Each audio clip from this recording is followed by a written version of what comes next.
Como lidar com código sem testes? Essa foi a pergunta do BR Lemes, né? Esse vídeo é bem esclarecedor, mas e como você lida com código sem testes? Onde você não sabe se a sua alteração afeta outras partes do sistema, né? Então, obrigado aí, BR Lemes, pela sua pergunta, né? Bom, cara, a parte do código sem teste, pra gente que mexe com o sistema legado, é bem assim, mano, isso aí faz muito parte do dia a dia, né? Por quê?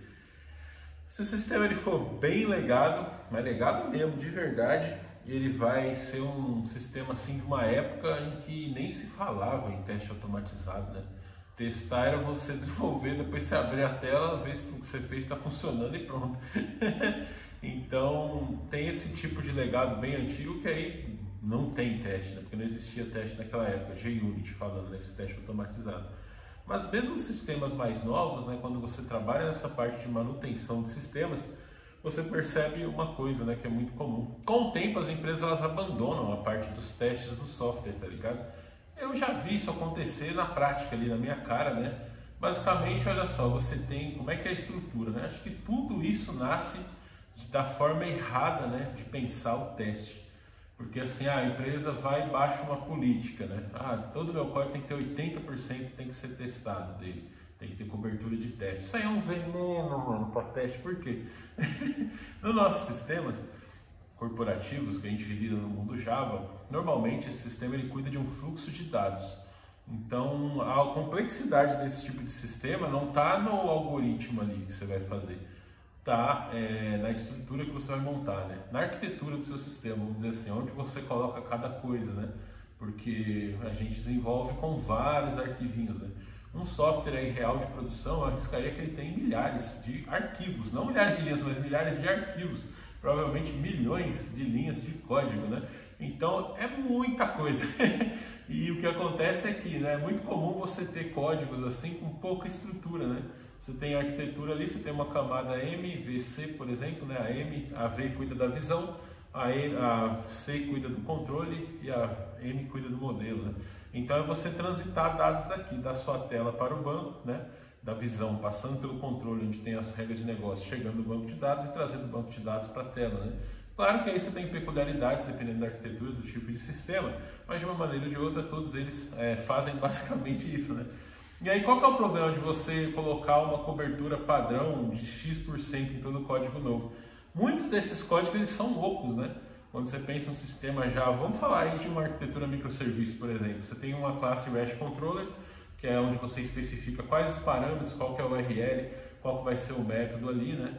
O ideal seria isso, ele só passa esses dados, por isso que é um fluxo de dados, né, para essa outra camada de negócio. Essa camada de negócio vai ter regras simples, por exemplo, seja um cadastro de pessoa. Esse usuário já está cadastrado no sistema? Sei lá, mano, essa pessoa aqui tem a maior de idade para poder se cadastrar nesse site aqui de conteúdo para descascamento de bem-TV, vamos supor? É ou não é?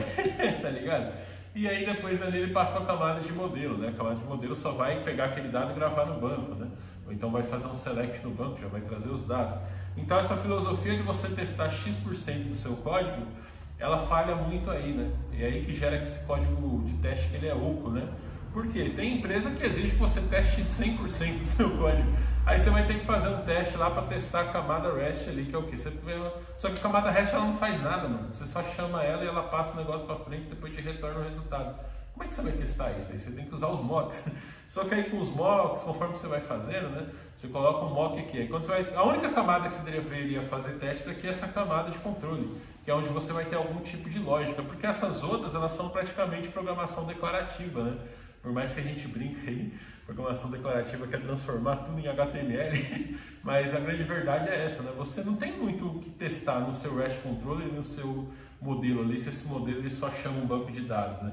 Como é que você vai mocar a chamada de banco do negócio? Claro que você tem soluções para isso, mas aí você sai do teste unitário. Se você sai do teste unitário, não faz sentido essa filosofia mais, né? Porque o teste unitário ele é para testar algoritmo, ele não é para testar estrutura. Você não pode fazer um teste unitário com classes dependentes ali, né?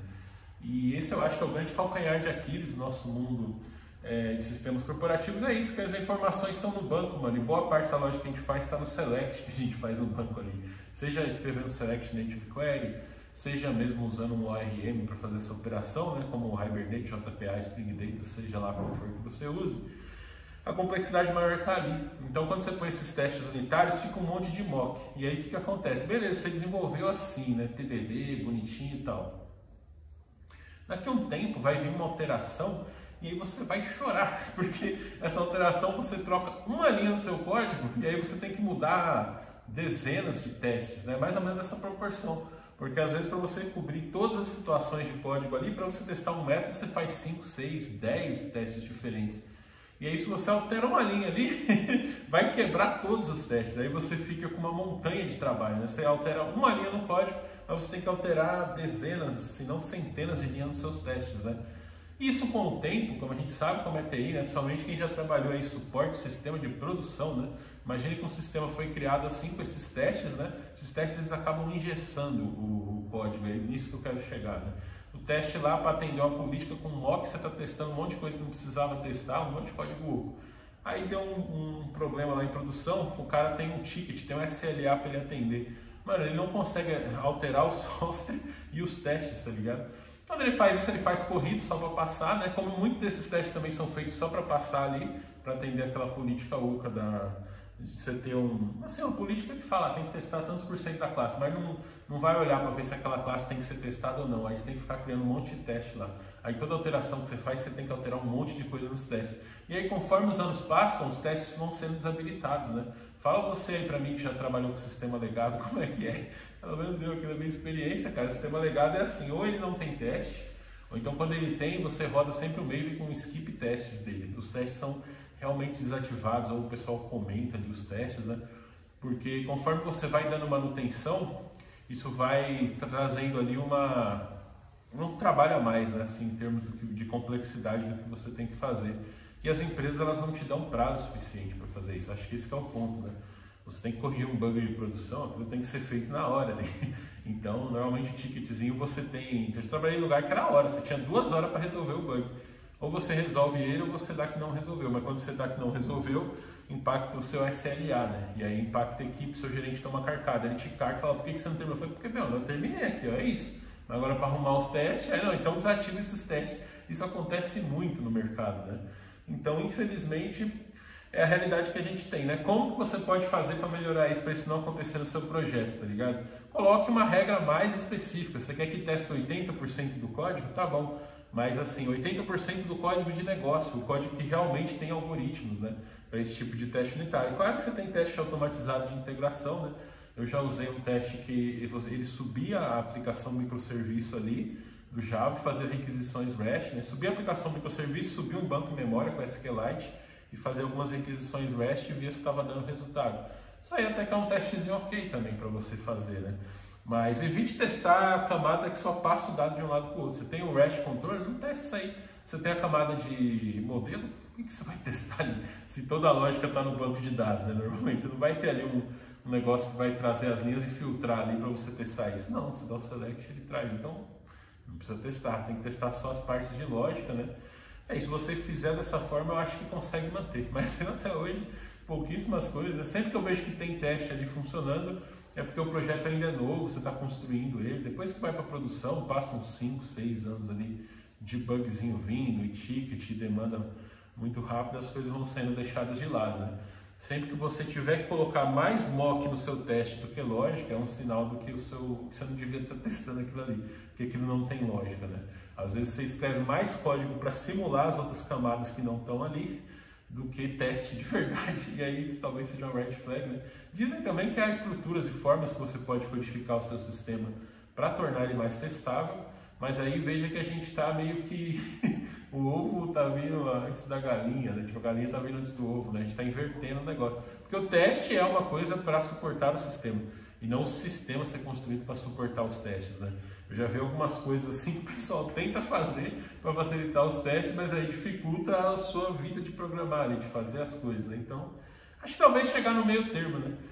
Ter uma estrutura padrão de mercado, não adianta você usar uma estrutura que só o seu projeto usa, porque sempre que vai sair um dev e entra outro dev ali, você vai ter problema, porque o dev nunca vai ter visto aquela estrutura na vida, vai ter que aprender, isso vai demorar, né?